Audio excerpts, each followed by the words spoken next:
Salam, selamat pagi Bapak Saudaraku yang terkasih dalam Kristus Yesus. Selamat pagi, salam sehat buat kita semua. Salam kenal, saya Pendeta Elia Simarmata. Saya berada di atas rumah.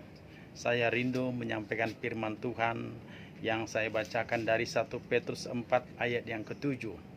Kesudahan segala sesuatu sudah dekat.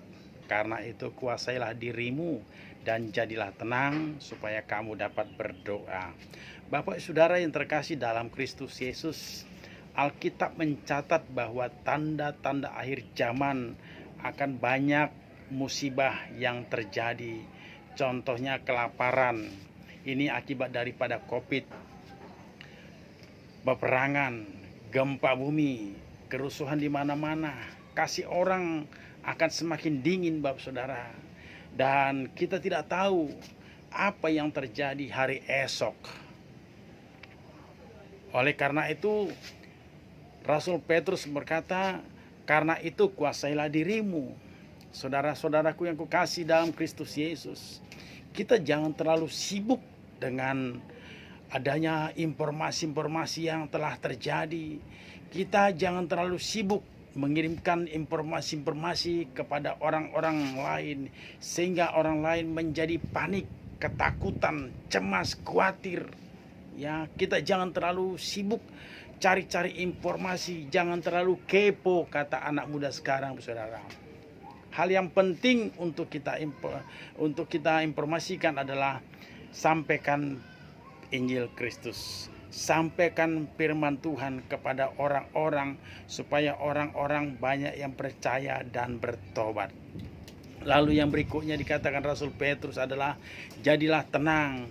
Lukas 10 ayat 38 sampai 42. Tuhan berkata kepada Marta supaya dia jangan khawatir, jangan menyusahkan diri Bapak Saudara, tetapi kita harus menjadi seperti Maria yang dia duduk tenang untuk mendengarkan firman Allah.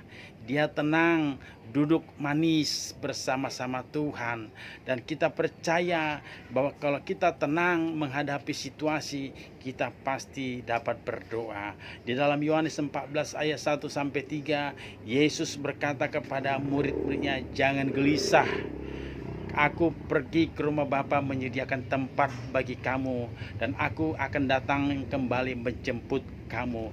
Jadi Bapak Saudara, kita tidak perlu takut, kita tidak perlu cemas, kita tidak perlu gelisah untuk menghadapi situasi dan kondisi sekarang ini. Tetapi Tuhan mau supaya kita tetap berdoa Bapak Saudara. Rasul Petrus berkata dan mengingatkan kepada kita untuk berdoa.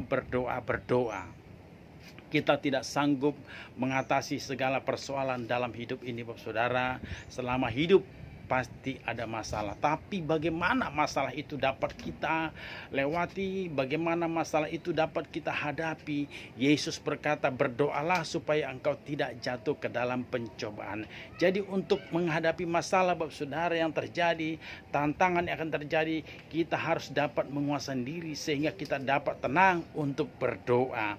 Tuhan mau kita tenang dan fokus berdoa Bapak Saudara. Salah satu cara setan untuk membuat kita tidak fokus berdoa adalah dengan cara sibuk dengan informasi-informasi, sibuk menyebarkan informasi. Setan sedang membuat engkau kacau pikirannya supaya engkau tidak fokus kepada Tuhan, supaya tidak fokus berdoa. Maka oleh sebab itu mari kita tenang supaya kita dapat berdoa kepada Tuhan. Andalkan Tuhan dalam segala masalah yang terjadi dalam hidupmu. Tuhan Yesus memberkati. Salam.